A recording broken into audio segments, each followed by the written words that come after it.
الله الإله الرب الرحمن الرحيم الحي القيوم الخالق الخلاق البارئ المصور المالك المليك الرزاق الأحد الواحد الصمد الهادي الوهاب الفتاح.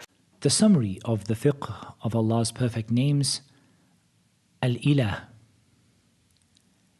Alhamdulillahi Rabbil Alameen wa salatu wa salam ala al-mab'uthi rahmatan lil alameen nabiyyina Muhammad wa ala alihi wa sahbihi ajma'in.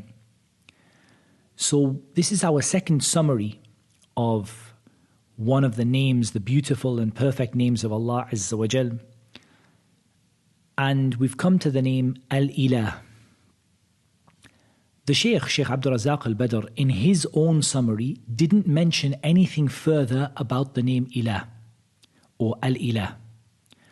The reason why the Sheikh didn't do that, and Allah knows best, is because he sufficed with speaking about the name Allah, and he had already mentioned in his book that the name Al-Ilah is the linguistic origin of the name Allah. So he didn't expand any further, he didn't add anything further. In his main book, he speaks about both of them. But in the summarized form, he only spoke about the name Allah, and he didn't speak about the name Al-Ilah. But because this course, we want to give a summary for each name individually, I have added some points on the name Al-Ilah from myself. These are my own points taken from the Shaykh's book, which the Shaykh himself didn't mention in his summary. So Al-Ilah means the one who is worshipped. Al-Ilah is one of Allah's perfect and beautiful names, and a name which is itself found in the Noble Quran. Allah possesses the attribute of divinity. Divinity, which is an attribute of Allah, is the great attribute because of which He deserves to be God, and because of which He deserves that none share this great attribute with Him in any way. And if someone were to say, what is the attribute that means that Allah is God? The attribute is divinity, ilahiyah, that Allah is the ilah. The attributes of divinity are all of the attributes of perfection. So if someone said, what are Allah's attributes of divinity? All of His attributes of perfection. The attributes of majesty, of greatness, of beauty, of mercy, of virtue, of honor, of benevolence, all of these attributes are attributes of divinity. And they all come back to this idea that Allah subhanahu wa ta'ala, and this name that gives us the information that Allah subhanahu wa ta'ala is Al-Ilah, the divine, or the one who is worshipped, the one who is taken as God. These attributes are those because of which He deserves to be deified, He deserves to be worshipped, He deserves to be God. He is God because He has these attributes of greatness and grandeur. He is God because He alone is the one who has the attributes of sustaining His creation, lordship, sovereignty, and authority. He's God because He alone is the one who has the attributes of mercy and bestowing blessings, both apparent and hidden, to all of His creation. He's God because He has encompassed everything with His knowledge, decree, wisdom, beneficence, mercy, power, might, and subdue. He's God because He alone has the attribute of being absolutely and perfectly free of need, just as all others apart from Him are in need of Him, always and in every way. They're in need of Him to bring things into being and to direct them. They're in need of His help and provision. They're in need of Him for all of their needs. They're in need of Him for the greatest of their needs and their greatest necessity, which is the need of creation to worship Him alone and attributing divinity to Him alone. Therefore, the attribute of divinity encompasses all of the perfect and beautiful names and lofty attributes that Allah subhanahu wa ta'ala has. That is the summary of the name Al-Ilah. And again, in terms of the practical implementation, I'm going to mention probably the same or similar to the three that I mentioned about the name Allah. When it comes to the name Al-Ilah, number one, using it in our dua. Sometimes in the witr prayer, we hear the Imam say, Ilahana, O our Ilah, O our God, our object of worship, our deity. And sometimes also, if you're making that individually, you might say, Ilahi, my God. my object of worship, that I don't have any object of worship except Him. So one is to use it in your dua. The second one is to attribute all of those things to Allah.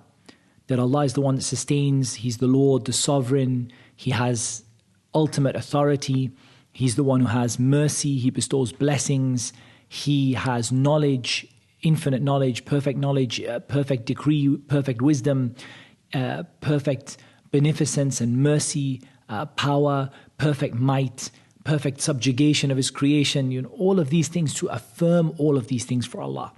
The way that the Prophet ﷺ affirmed them, and the way that Allah Azza wa Jal told us about Himself. And also that means to negate the things that Allah isn't. To say that Allah isn't what? Allah isn't what He told us He isn't, and what His Prophet ﷺ told us that He isn't. So Allah subhanahu wa ta'ala told us that He doesn't sleep. And Allah told us He doesn't slumber. لا تأخذه سنة ولا نوم. And so we have to say the same thing about Allah Azza wa Jal. But remember, whenever we negate something about Allah, there's a principle that whenever you say Allah isn't, you always affirm the perfect opposite. Allah isn't affected by sleep, therefore He has perfect life. Allah isn't unjust, therefore He is perfectly just.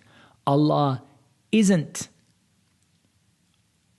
unkind, therefore Allah is infinitely kind, and so on. Whenever you say something negative about Allah, you don't stop there. Because just being negative about Allah is really, it's the essence of denying Allah's names, and also it leads a person to atheism at the end of the day when you start talking about Allah in the negative. But whenever you say something negative about Allah, you affirm the perfect opposite. And Allah Himself, subhanahu wa ta'ala, told us about this in the Quran. Allahu la ilaha illa huwa al-hayyul qayyum, la ta'khudhuhu sinatun wa la nawm. Allah, there is no God worthy of worship but Him, al-hayy, the one with perfect life, al-qayyum, who sustains His creation. La ta'khudhuhu sinatun wa la nawm. He isn't affected by slumber or sleep. He isn't affected by slumber or sleep because He is al-hayy and al-qayyum. So it's a Quranic methodology when it comes to the names of Allah Azza wa Jal. And no doubt, al-ilah is the one who is worshipped. And that is why even Allah subhanahu wa ta'ala in the Quran told us about this, that the word al-ilah refers to the one who is worshipped. In Surah Zukhruf, ayah number 45, وَاسْأَلْ مَنْ أَرْسَلْنَا مِنْ قَبْلِكَ مِنْ رُسُلِنَا أَجَعَلْنَا مِنْ دُونِ الرَّحْمَنِ آلِهَةً يُعْبَدُونَ. Ask those whom we sent before you from our messengers. Have we made besides Ar-Rahman Aliha? Aliha is the plural of ilah. An ilah yu'badun, an ilah which is worshipped. And this tells us that the word ilah, it means that which is worshipped. Alihatan yu'badun. Aliha, yani ilah, gods that are worshipped. And that's because, or deities that are worshipped. And that's because the deity or God is that which is worshipped. And so there's no doubt that when we take that meaning from the name al-ilah, that leads us to dedicate all of our worship to Allah subhanahu wa ta'ala alone, and to make sure that we don't accidentally or deliberately offer any of that worship to anyone else. That's what Allah Azza wa Jal made easy for this summary, and Allah Azza wa Jal knows best. Insha'Allah ta'ala, we will be going on to the full explanation in the next audio clips, where we will start to go through the name Allah and the name al-ilah in quite some detail, insha'Allah, from the book, and the PDF is also available for you to read and follow at the same time.